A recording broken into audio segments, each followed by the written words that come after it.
What's up, guys? Thank you guys so much for the support on the first video. Today I wanted to talk about temptation in the Bible as well as on your carnivore journey, and people pleasing and boundaries. So I just want to give a little background on me. I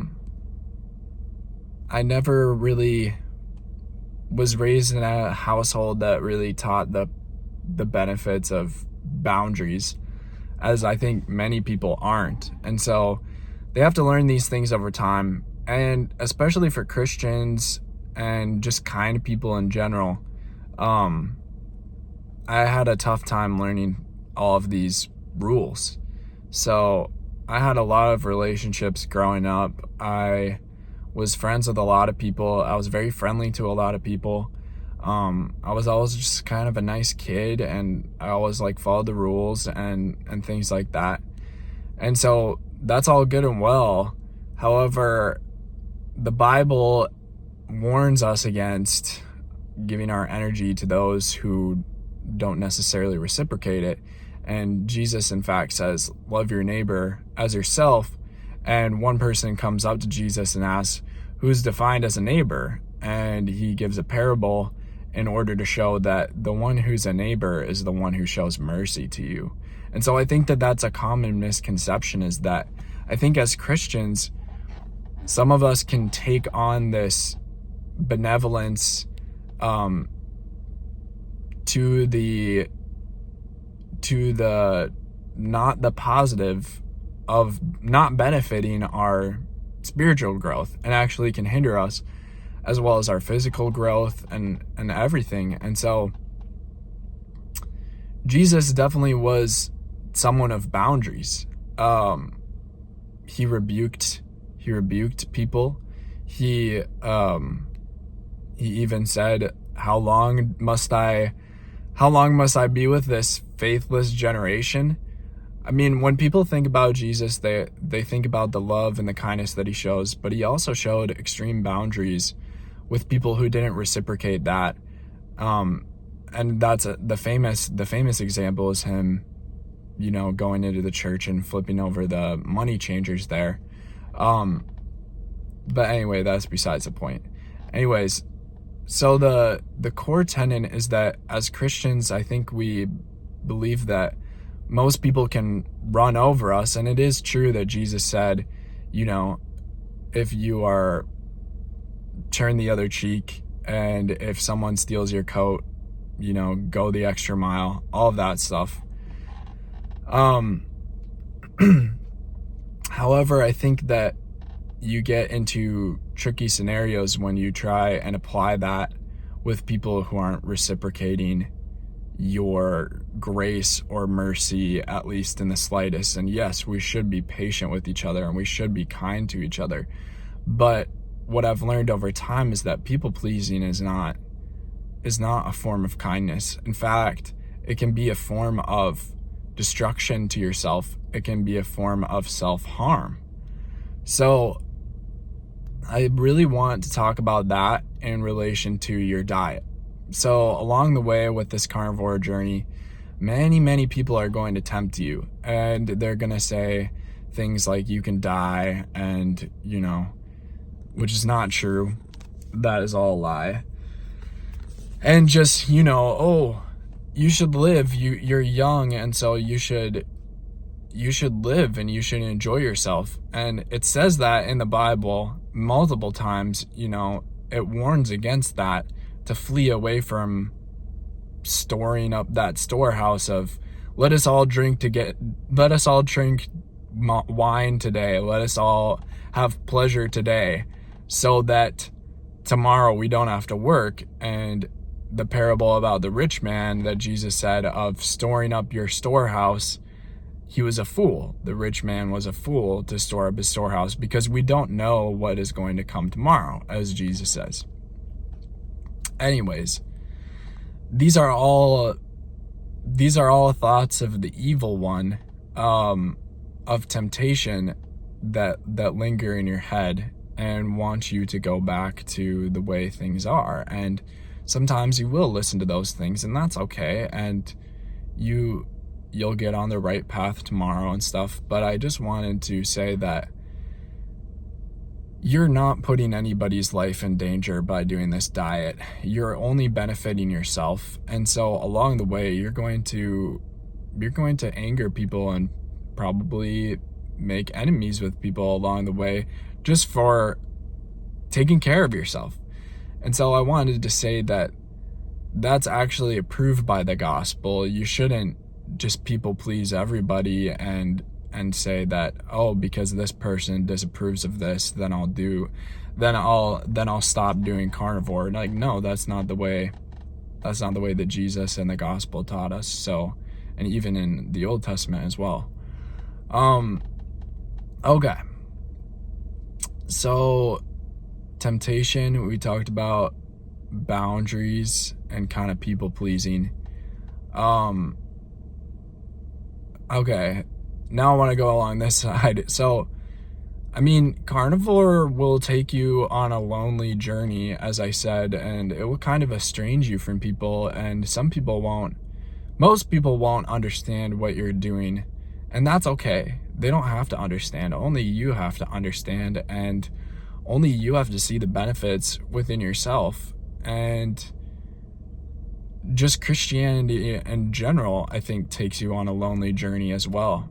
But I urge you to be faithful during those times and to remember that you're doing this for the purpose of your health and for the benefit of you, so that you can give to other people. Because if you're always people pleasing others and they're taking your energy away, then you have none other to give. And Jesus tells us to give, and the Bible continuously tells us to give. So it's actually unchristian to be people pleasing and giving away your energy and just doing what other people approve. As Jesus said, you'll be persecuted, you'll be brought onto trial. And so I think carnivore is like a representation of that, is that people will not approve of what you're doing, and they'll find you strange. However, with all this being said, it's not all negative, because there is a tribe out there, and I'm rooting for you, even though you don't know who I am. But I'm praying for you. I'm rooting for you that that you find this truth and that it applies to you, and you don't have to be perfect all the time. You don't. It's just whatever your goals are, and to continue to try. The only way that you fail, I believe, is by going back to your old ways that you did before. And really, once you hear the truth of this, like, you never really will go back. And so just know that there's a community out there that's rising up, that's understanding these things, that understands that we've been lied to, and we're all rooting for you. And think about those things whenever you're tempted to eat sugar or, have a sweet treat, and you kind of listen to the people around you who say, oh, you need to do it, like, you only live once. That is true, but the sad truth is that most of us are addicted to sugar and carbs, and so it's not just only once. It starts a slippery slope again, and I would warn against that. And I would urge you to really just abstain for a really long time. At least just get it in control, because you'll be surprised. You think that you are doing a little cheating here and there, and over time that adds up. And if you do, like, my advice always is to do like a 75-day challenge and to check mark every day, no sugar, no alcohol, no carbs. And so you get to the end of the list and you see that, like, oh, I just cheated here and there, but it ends up being like 10 to 20 to 15. And so not that that's a bad thing, and it's okay to do that. But I think that the recognition and the awareness really sparks this journey to happen. And you see that you're cheating probably more than you think you are, and that maybe is why you aren't getting the results that you want. Okay, so that's kind of that side. Yeah, like I said, you're going to be tempted along this journey, and many people are not going to approve of what you're doing, and that's okay. And just know that you have a community behind you who is supporting you and wants the best for you. And really, what I've found is that this diet, as well as Christianity and just embracing it, really kind of becomes a screening tool for new relationships to come into your life. Because before, when you were doing what everybody else was doing, you were loved by the world, and but all those friendships were not that meaningful, and they weren't really going to defend you when it comes down to it. And at least that's what I've found, is that a lot of those friendships are shallow. However, when you kind of go away from the world and you kind of do this diet, you care what other people think like less, and you like being alone, and you like studying the words of God, and you're not going to parties anymore, you're not drinking that much anymore, and you're going your own path. And so they're going their own path too, and that's okay. And so you're both going different paths. Neither is right or wrong, it's just what's right for you. And you found that life before was very not meaningful, and now you're looking for a new meaning in your life, and that's what carnivore and Christianity gives many, and it's what's given me.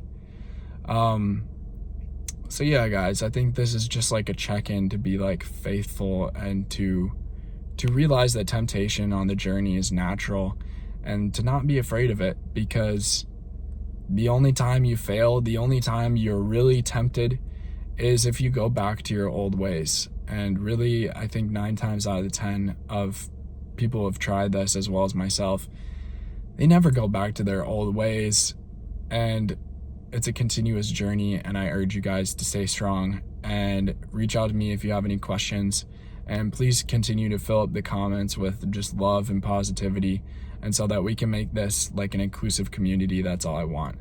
So yeah, guys, stay strong. Thank you so much. Bye.